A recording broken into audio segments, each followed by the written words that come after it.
What up? It's the Grandpa MC coming at you with another video in the night. Like, subscribe, share, comment if you like. Alright, man. This video gonna be about the Minnesota Vikings last night and a little bit of history about them. And well, they lost to Dallas. Dallas lost to them.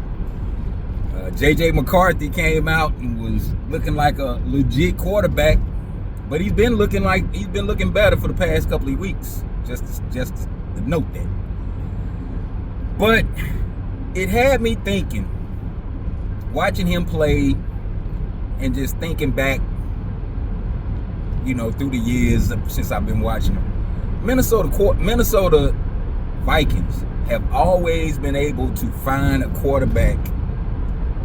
It might be for a year, it might be for 3, 4, but they ain't finding a long-term quarterback solution. They finding short-term ones, but they not able to, keep one or get one right at the beginning when they, fresh, and then continue on. Something either goes awry or they get too old or whatever. But it had me looking at the many names, because I came up with some of myself, but I was blown away.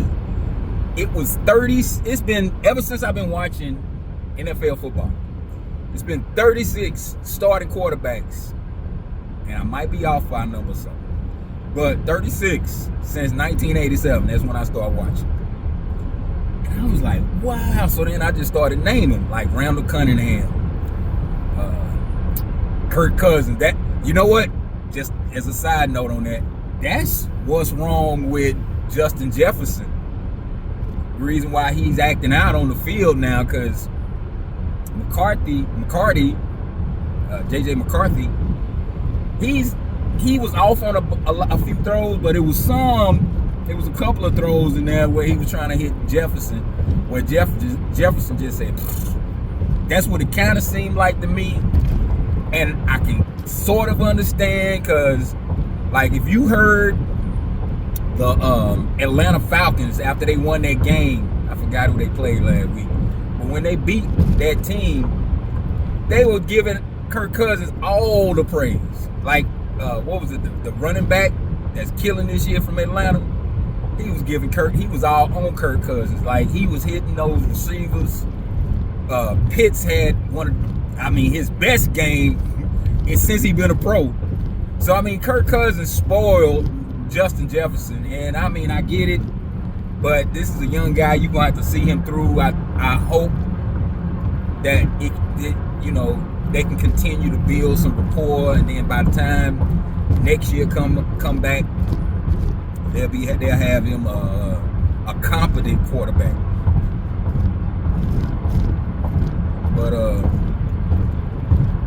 But yeah, man, the names, Randall Cunningham, Dante Culpepper, Brad Johnson, Wade Wilson. That's a blast from the past. Wade Wilson.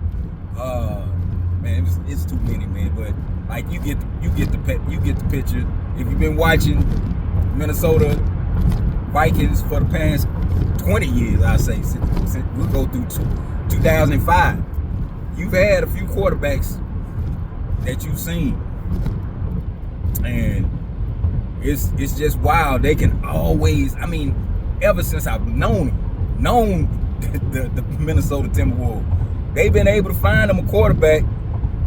They've always had great defenses, good defenses. It's been a year or two that they weren't worth talking about, but for the most part, they defense be on point.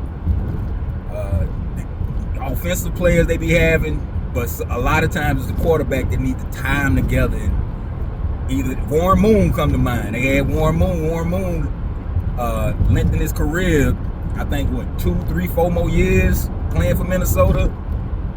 Brett Favre, that was an exciting year when Brett Favre was quarterbacking for Minnesota, man. I remember that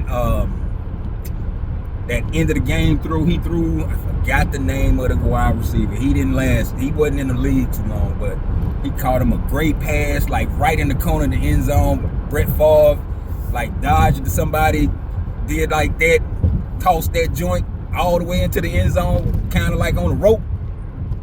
That was exciting. And, you know, the Saints had to bust him down. You know, I wasn't mad. I was just like, dang, it had to be him. That was that year the Saints put a lot of quarterbacks in the hospital, put them on the shelf.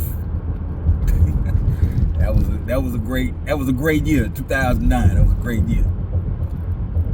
Was it 2000? Anyway, but yeah, man, that's pretty much all this video is about. Just the game last night, and just before I ended, like they touched on